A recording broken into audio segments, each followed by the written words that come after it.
నేడు హైకోర్టులో టీటీడీ పరకామణి చోరీ కేసు కీలక విచారణ జరగనుంది. ఈ కేసులో ఎఫ్ఐఆర్ నమోదుకు సంబంధించి సుప్రీంకోర్టు గతంలో ఇచ్చిన మార్గదర్శకాలను పరిగణలోకి తీసుకోవాలని హైకోర్టు సూచించింది. పరకామణిలో జరిగిన అవకతవకలు, నగదు మాయంపై లోతైన విచారణ జరపాలని ఇప్పటికే ఏపీ హైకోర్టు సిఐడి, ఏసీబీ అధికారులను ఆదేశించింది. పరకామణి కేసులో నేడు హైకోర్టు సాక్ష్యాధారాలను పరిశీలించి ఓ నిర్ణయం తీసుకోనుంది. తిరుమల పరకామణిలో భవిష్యత్తులో దొంగతనాలు జరగకుండా ఉండేందుకు ఆర్టిఫిషియల్ ఇంటెలిజెన్స్, అత్యాధునిక టెక్నాలజీ వాడకంపై టీటీడీ అధికారులు ఇప్పటికే కోర్టుకి ఓ నివేదికను సమర్పించారు. దీనిపై మరింత పర్యవేక్షణ అవసరమని ధర్మాసనం చెప్పింది.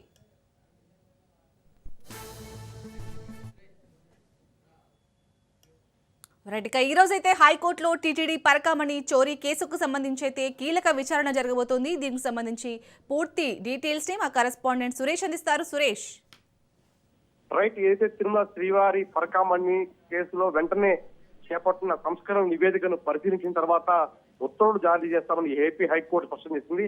పరకామణిలో వెంటనే చేపట్టాల్సిన సంస్కరణపై ఏపీ హైకోర్టు సోమవారం నివేదిక అందజేసింది. ఈ సందర్భంగా హైకోర్టు కీలక వ్యాఖ్యలు చేసింది. ఇకపై పరకామణి వ్యవహారంలో కేసుల నమోదు విషయంలో సుప్రీంకోర్టు తీర్పును పరిశీలించి రావాలని సిఐడి, ఏసీబీ డీజీలకు హైకోర్టు ఆదేశించింది.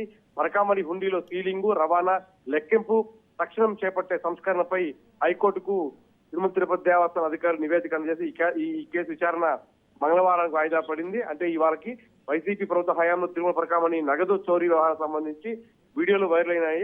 ఈ వ్యవహారంపై కూటమి ప్రభుత్వ విచారణకు ఆదేశించారు. అలాంటి వేళ ఈ కేసు కీలకమైన టీటీడీ మాజీ ఏబిఎస్ మృతి చెందడం, మరోవైపు ఈ వ్యవహారంపై పోలీసు కేసు నమోదు చేసి దర్యాప్తు చేపట్టారు. ఈ పరకామణి సంస్కరణలు తీసుకురావడం కోసం టీడీ పరిశీలించడంపై చర్యలు చేపట్టి అందుకు సంబంధించి నివేదికను హైకోర్టు సమర్పించింది. దీనిపై హైకోర్టు ఈ విధంగా స్పందించింది. ఇకపై పూర్తి స్థాయిలో కూడా ఆ సీలింగు, రవాణా, లెక్కింపు విషయం తగు జాగ్రత్త తీసుకోవాలి. ఆ రకంగా మరిన్ని సంస్కరణలు చేయాలని ఆ ఏపీ హైకోర్టు ఆదేశించింది.